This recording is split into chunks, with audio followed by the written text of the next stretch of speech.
So there's one chart that has literally predicted almost every single stock market crash going all the way back to the beginning of time. That's what we're going to talk about in this video right here. And you might be like, Brandon, there's no one single chart. Trust me, there is, and I'm going to show it to you right now. Now, this chart, I've used it to help make money, and I've also used it to help save me money in market crashes. And you can still see that my account is down 1.38% today, down 17,000 bucks. Nasdaq is down a little bit more, so definitely go take a look at your account. And when we have big volatility swings in the market, you want to go down less than the markets, but when the market's going up, you want to make more than what the market's actually going up with. That is the name of the game. Less downside, more upside. And this chart that I'm about to show you is going to help you allocate your portfolio to capitalize on this stuff right here. Okay, so this is a chart right here. It's the S&P 500 change in forward 12 months earnings per share versus a change in share price in the last 10 years. Now, I know that might seem like a mouthful. You might be like, Brandon, what the heck did you just say? This chart matters for everything. And before we dive into it, I need to say one thing right now. There's only one indicator out there that literally also almost has a 100% correlation to what the stock price does. It's where the profits of these companies are going. If earnings per share is going up and to the right, the stock is likely to follow that up and to the right. If EPS goes down and takes a big dump, the stock's probably going to follow that down to the right also. So if we go back to this chart and we take a look at it, you can notice that start to finish, there's a trend right here. The darker line is the earnings per share growth of the S&P 500, and the lighter line, the blue line here, is the actual S&P 500 index itself. So simply looking at this, we could draw a lot of conclusions of like, hey, maybe down here the market's undervalued, maybe up here the market's overvalued, and maybe up here where we're at right now in the market with all this volatility in 2026, maybe the market right now is a little bit overvalued too. So let's roll together on this and let's try to figure out what the heck we think the market's about to do. Because for 2026, this is a NASDAQ, by the way, boy, there's been a lot of volatility right here. The market hasn't really reached a new all time high in almost like 4 months from right now, literally just going up, down, up, down, up, down. And eventually, what's going to happen is the market's either going to break to the downside or break to the upside. And based on this chart that I'm about to show you, it's going to show you with a high degree of confidence what the market is likely to do. So let's take a look back at that chart. Here it is right here. Okay, we're up here on the lighter line. Down here is the earnings per share growth line. Now, like I said before, the number one indicator of where a stock is likely to go is where the profits are going. The profits is the same thing as the earnings per share for the most part. If EPS goes up and to the right, the stock is likely to go up and to the right too. So you can see starting out down here, on this dip in 2022, it was pretty compelling to allocate to the stock market right here because notice how the market went down more from peak to trough right here versus what the actual earnings per share did. The market's just an emotional thing. People get emotional, they, push prices up too high, they sell prices down too low. So up here the market was a little bit stretched to the upside. Market corrected down on a negative catalyst. Now the market down here was stretched a little bit too far to the downside, and eventually investors realized like, "Hey, I should allocate down here. This is on sale." So notice when people were allocating down here below this earnings per share line right here, the future expected returns for the market were phenomenal. They were amazing. They were great. So you captured a really big move right there because you allocated to a good company at a good price. I understand this is the S&P 500, but dude, this applies to anything. This applies to Nvidia, Apple, AMD, Microsoft, like whatever. When you buy a good company at a good price with good earnings per share growth, you'll notice that you're going to make a lot of money usually. So the name of the game is to buy good companies when they're undervalued and then hold them for a little bit of time. Don't allocate and buy like a 1 month call option or hold shares for a month. Give it some time for the profits to go up and to the right. And when the profits go up and to the right, you're going to make some money with that most likely. Now, you can see right here, again, very strong returns going forward. But you can notice up here, the market was a little bit stretched to the upside. And you can notice right now in the market, we are a little bit stretched to the upside. So what is likely to happen? Well, in the long term, the market is very likely to follow where this earnings per share growth line is going. Maybe the market goes above it for a little bit, then it goes below it for a little bit. But in the long term, the market's just going to bounce above and below this line, going above and below till the end of time. That's the way that it goes. So up here, the market was a little bit euphoric, maybe priced a little bit too much in coming post COVID right here, and the market just ran up more than the profits actually went up. So then we got a negative catalyst, the market fell, and it kind of blew it out of proportion to the downside. So what's happening right now is we got our Liberation Day tariff dump, and up here the market was a little bit stretched to the upside, kind of like a rubber band. And when you take the stock market and stretch it away from where the actual profits are at, when you let it go, it wants to ping and fling back down. I know it kind of sounds like untechnical and unintelligent to say it like that, but that's literally what the stock market does. This is called reversion to the mean. The stocks are always going to follow in the long term where the profits go. So when you understand that, all we needed was some sort of negative catalyst up here to bring the market down back to intrinsic value or just the true value of where it's at or just where it should be trading at, down to the earnings per share growth line. And that's exactly what happened right here. But you can see the market went a little bit below intrinsic value right here. It's a little bit stretched below the earnings per share growth line.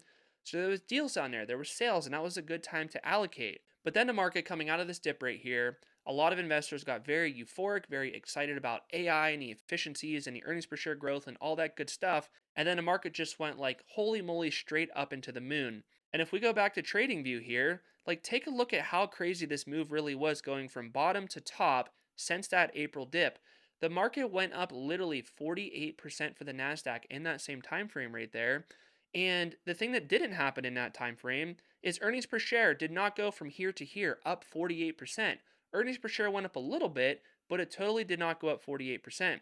So what's happening right there is the market's just pricing in a lot of hype and euphoria and earnings per share going up into the stock price right now. And again, I'm not saying the AI is not great. I do believe it's great. But if we just take a look at what happened in the dot-com crash, the internet's obviously amazing. It's great. We use it every single day. We're using it right now. But that doesn't mean that a crash didn't come. Like the stock market fell over 50% from peak to trough in the dot-com crash. Who's to say that's not going to happen right now? Like take a look at this chart right here. This chart is honestly everything.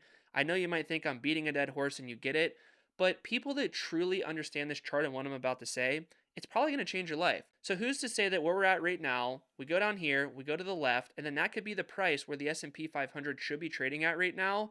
You know, that could indicate roughly a 15 to 20% drop-ish to get down to intrinsic value where we should actually be trading at. But remember right here, the market didn't just fall down to the earnings per share growth line. The market went quite a ways below it right there. So down here, you know, the market was maybe 20% undervalued, 20% overvalued up here. You know, this drop right here was roughly 35 to 40%. And if you take a look at our overvaluation level right now, it's almost the exact same, roughly 15 to 20% above. Who's to say that we're not going to fall 15 to 20% below? That could be a 35 to 40% stock market crash. And you have to be prepared for that right now. Like if we take a look at my main Charles Schwab account, let me hit the refresh button here. Like, yes, I'm seeing a lot of day-to-day volatility in my account, but the key thing that you have to understand is that I went down 1.38% today on a day that the Nasdaq went down 1.43%. And on top of that, the days where the market's going green, if the market goes up, we'll just say the Nasdaq went up 1.4% today, like positive, we'll say, I might be up 2% on that day. So I'm capturing more upside and less downside because I'm understanding where the market's at. I am strategically allocating my portfolio to be defensive but bullish at the same time. We'll talk about that in this video in just a second, but it's just critical to understand where the market's actually at before you go allocate your portfolio. Now, let's do a little bonus chart right here that we have talked about a few times on this channel, but we did get a pretty interesting update that is very important to talk about. I'll give you the quick rundown here. We're going to use this chart as an airplane with two engines. Engine number one is going to be the price earnings ratio level. Engine number two is going to be the earnings per share growth. Those two things is what keeps the airplane of the stock market in the sky. If one of them falls out, you know, the airplane could still fly with one engine, but then if that single engine blows out, then we're going to have big problems. So down here in 2008, the stock market had two engines, earnings per share growth and the ability to have price earnings ratio expanding. Price earnings ratio level was 10 right here. S&P 500 is the red line. It was touching the line right here. P ratio is 10. So a lot of room for the market to fundamentally get more expensive and grow from a P ratio of 10 to roughly 22 where we're at right now up here. So we have that engine firing. Earnings per share was coming back. Earnings per share obviously went down in 2008, but that growth started to come back pretty strong. So two engines are firing right here in the stock market, and that is why the growth was so good. We saw such humongous returns since 2009 in the stock market. But if we go backwards a little bit, take a look at what was happening in 2000 during the dot-com crash. Valuations were sky high. Again, we're going all the way back to 1985, so it's not like this is like a 2-year chart. There's a lot of data factored into this chart right here. So the stock market was trading pretty much at a P ratio of 25. And it did touch that PE ratio of 25 roughly in 1998, we'll say, but the crash didn't actually come until 2001. So the market did sit at that elevated valuation level for roughly 3 years before the actual crash came. So who's to say that's not going to happen right now? Like, take a look at this chart. It's kind of like showing similarities. Like, look at this little run up in P ratio, then it blew off, then it went back up. Little run up in P ratio right here, blew off, and then now it's running back up. So there's a chance that the market is going for the final push right now. We're kind of like in, this the bottom of the sixth inning right now, and we're kind of getting close to the bottom of the ninth. Like, yes, there still might be more upside in this market to go, but when the market decides to blow off and earnings per share growth decides to slow down, we're in for pretty big problems in my opinion. So here's what we got. Here's what I think is going to happen going forward. Number one, I don't think we have much price earnings ratio level expansion from this level right here. I just think we're already at a high P ratio.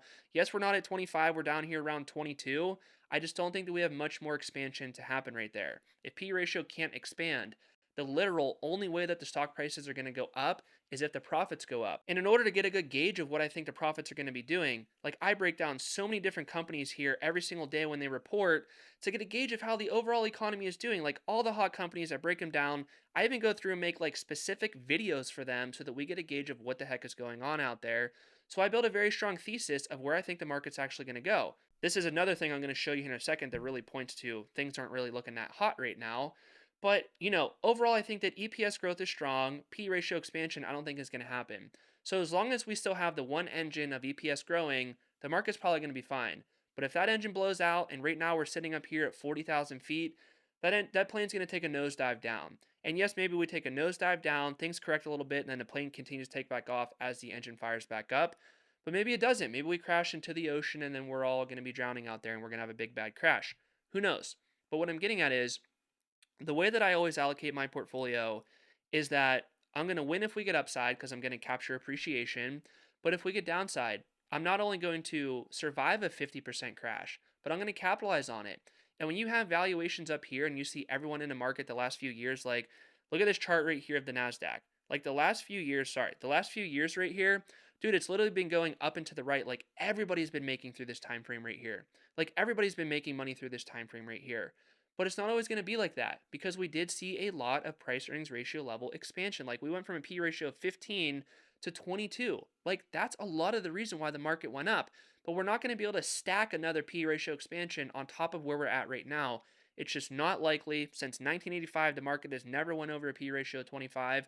I don't think it's going to happen. Now, looking at this other chart right here for valuation metrics, you could just take a look that pretty much everything looks really bad here. Like I could scroll down and show you that not everything is horrible, but most of the stuff besides consumer confidence and policy uncertainty, like, there's some things here that are pretty good for the market overall, but like on balance, totally drowning out all the good news is that the Buffett indicator is pretty much a bubble. Price earnings ratio is basically a bubble. Price sales is basically a bubble. Interest rates are pretty much high compared to the price earnings ratio level the market's trading at.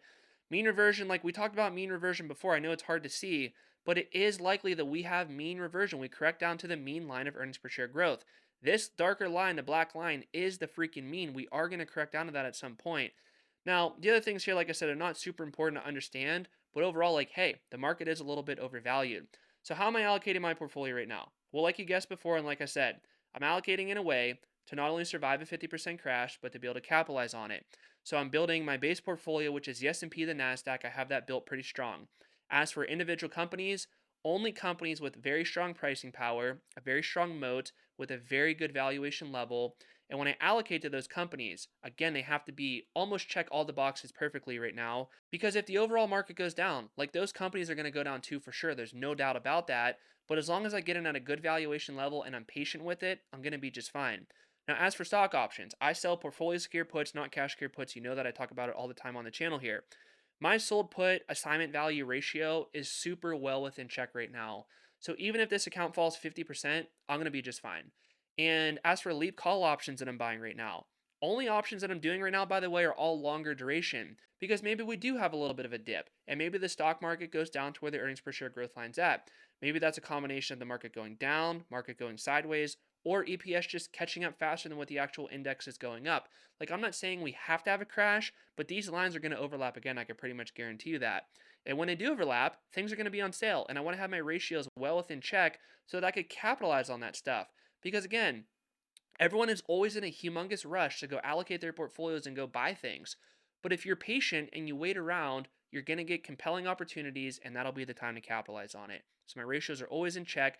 This was kind of like a little check-in video with you guys. I know that a lot of people get stressed out with market volatility, but it's like this is normal volatility. Day-to-day volatility is normal. The market just ran up so much the last couple years. Valuations are a little bit hot. I don't think we're going to get a market crash. I think that it's just healthy to take a little bit of a breather, give earnings per share time to catch up. And the longer that we kind of just trade sideways for in this volatility channel, our footing of where the market's at kind of becomes a little bit more stable because we're building a stronger base of earnings per share under us. Like when the market was running up right here, earnings per share was kind of like way down here.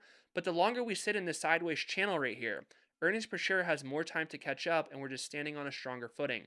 So overall, it's what I got for this video right here. Keep your ratios in check, keep your emotions in check, and keep your freaking pants on because this market, it's going to be bumpy, it's going to be volatile, and if you don't feel comfortable out there, check out the pinned comment, do my 10-day stocks and options transformation training. It's going to change your life. You're going to be an investor, not a speculator anymore, and you're not even going to care about the day-to-day volatility. So that being said, I'll see you there, and I'll see you in this video right here that's going to help you out a lot about my overall stock option strategy. See ya.